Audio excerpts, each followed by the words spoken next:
News begins with breaking news. Stations, we have just experienced an earthquake. We are initiating earthquake procedures.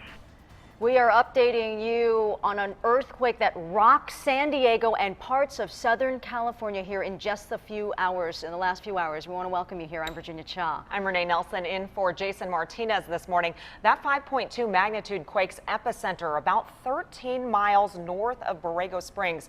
Taking a look at this map, you can see the nearby cities there, Temecula, Escondido. Those tremors could be felt all the way up to Los Angeles. Let's break down what this video from the seismograph at Caltech in Pasadena is showing. See how the needle is spiking there? That's when the earthquake hit just after 1 o'clock this morning.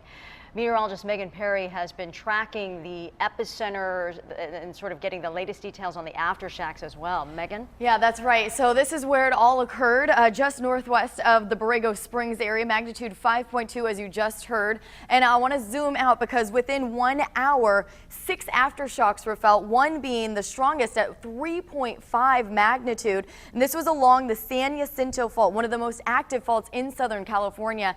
30 minutes ago, I showed you this zoomed out map. There were 170 reports. The report's now up to 183. Those are all little aftershocks.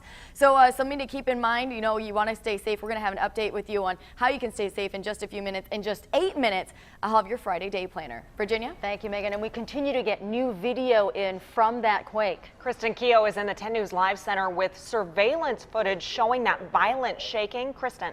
Yeah, ladies, let's get started with one closest to the epicenter out of Borrego Springs. We have video here of a palm tree. That's what we're going to be looking at. There you go. You can see it start to shake, and then it gets a little violent there. And we love being able to show you these videos because you wake up, you bolt out of bed, and you can't see what's going on. This is our chance to show you how intense it was. Let's show you the next video here of cars shaking in Indio. So you can just see a jolt, and then all of a sudden, rapid shaking, and a lot of that is not just the ground moving, but the effect that it's having on the surveillance camera itself. We have one final video that we want to show you out of La Quinta, and this, look to the right of your screen. I want you to focus in on the hot tub here, and at the top of the steps, that's the water. You can see it sloshing around during that quake at about 1 a.m. So we're getting in more pictures and videos. In just a moment, I'm going to have some more pictures for you of some very significant damage, actually the most significant damage that we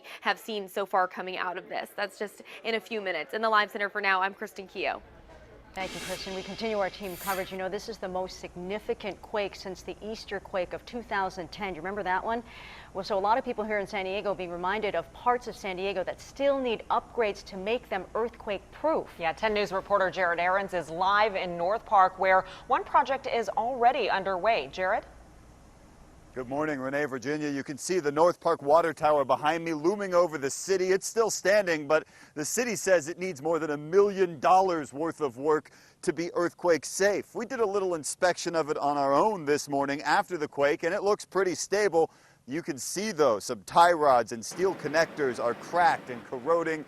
They need upgrades. The tower passed a recent code inspection. Still, city planners have already budgeted $1.1 million for repairs and say the work will begin later this year. Meanwhile, we spoke on the phone to a gas station attendant out in Alpine who felt the quake, and he said so did his customers.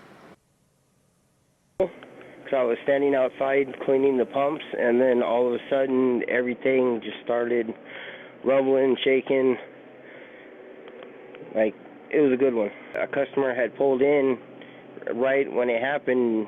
He said that his car felt weird, and then I explained to him there was an earthquake, and he was shocked that the rumble and the movement was enough to move his car on the road.